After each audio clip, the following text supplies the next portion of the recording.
Bismillahirrahmanirrahim. Assalamualaikum warahmatullahi wabarakatuh. Apa kabar kalian? Jumpa lagi sama Ibu di video kedua. Oke, sesuai dengan uraian yang Ibu sampaikan di video pertama, ya di video kedua Ibu kali ini kita akan bahas tentang biaya peluang atau opportunity cost. Ya, di video pertama sudah Ibu jelaskan pengertian dari biaya peluang. Jadi biaya peluang itu adalah biaya yang timbul karena kita memilih salah satu pilihan dari beberapa pilihan yang ada. Ya, kita memilih satu pilihan dari beberapa pilihan yang ada. Nah, ini kejadian ini pasti akan kamu alami dalam kehidupan sehari-hari. Jadi kamu harus pintar-pintar gitu ya ketika memilih sesuatu, pilih yang paling menguntungkan buat diri kamu dan yang paling bermanfaat buat diri kamu. Itu sebenarnya konsep dari biaya peluang. Nah, di sini Ibu kasih contoh ya, suatu kondisi yang dialami oleh si Budi. Saya sebut saja namanya Budi ya. Kelihatan nggak tulisannya? Ibu bacakan. Budi sudah lulus SMA. Dia ditawari pekerjaan menjadi kasir di swalayan dengan gaji 4 juta per bulan. Jadi ketika dia lulus tawarin tuh pekerjaan ya, suruh jadi kasir dengan gajinya 4 juta. Nah, kemudian dia melamar pekerjaan di tempat lain, ya kan? Jadi sebelum namanya anak SMA kan pasti nyari-nyari ngelamar ke sini gitu ya. Ketika ditawari dia sebenarnya sudah melamar dan diterima di perusahaan tersebut dengan gaji 4.500.000 di perusahaan yang di tempat dia melamar. Jadi terima pekerjaannya gajinya 4.500.000. Nah, tetapi karena letak perusahaannya jauh, ya, letak perusahaan yang si Budi diterima ini jauh, ayah Budi tidak mengizinkan untuk Budi bekerja di perusahaan tersebut. Ya, akhirnya Budi meneruskan usaha orang tuanya. Jadi orang tuanya punya usaha di mana pendapatan rata-rata dari usaha tersebut adalah 3.500.000 per bulan. Kalau kita lihat dari kalimat atau dari kasus ini, ada berapa pilihan yang Budi hadapi?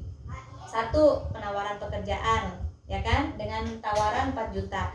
Yang kedua, kondisi yang kedua adalah pilihan yang kedua, dia sudah melamar pekerjaan dan diterima tuh, gajinya 4.500.000. Dan yang ketiga, dia harus meneruskan usaha orang tuanya karena orang tuanya tidak mengizinkan dia bekerja di perusahaan tersebut karena jauh. Akhirnya apa? Budi memilih meneruskan perusahaan orang tuanya. Berarti ada dua pilihan yang dia tolak. Ada dua pilihan yang dia korbankan karena dia harus memilih orang tuanya ini. Nah, ini disebut dengan biaya peluang. Tapi ingat, ketika ada lebih dari satu pilihan dalam biaya peluang ini, maka yang menjadi biaya peluang adalah kesempatan yang nominalnya paling besar, kesempatan yang angkanya paling besar. Oke, catat ya. Ketika ada lebih dari satu pilihan yang dikorbankan, ini kan ada dua nih.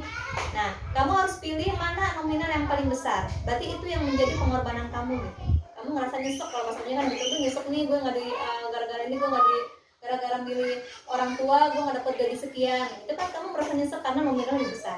Ya, oke, berarti dua kali ini yang mana? Yang tadi dia ditawari pekerjaan dengan gaji 4 juta dan satu lagi dia sudah diterima bekerja, gajinya udah jelas 4.500.000. Di sini kamu bandingkan, pilihan pertama 4 juta, pilihan yang kedua yang dikorbankan adalah 4.500.000. Mana yang menjadi biaya peluang kamu?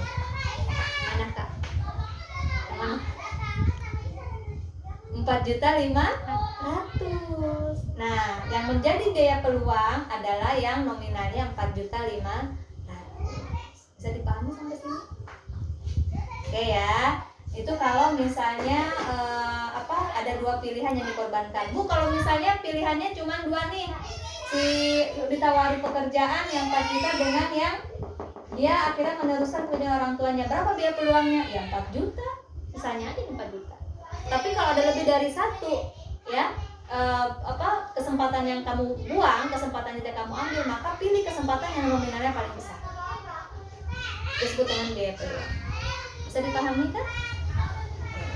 Kalau sudah bisa, nanti Ibu kasih latihan di classroom untuk menentukan biaya peluang. Ya, tugasnya nanti ada di classroom, silakan kalian baca.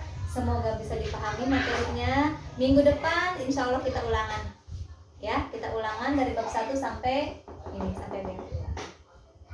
Oke, Kalau ada yang masih kurang paham silakan ditanya di forum Classroom ya, boleh, atau WA Ibu secara pribadi juga boleh. Demikian materi yang Ibu sampaikan, semoga bermanfaat dan semoga bisa dipahami. Mohon maaf kalau ada kesalahan. Wabillahi taufiq wal hidayah. Wassalamualaikum warahmatullahi wabarakatuh.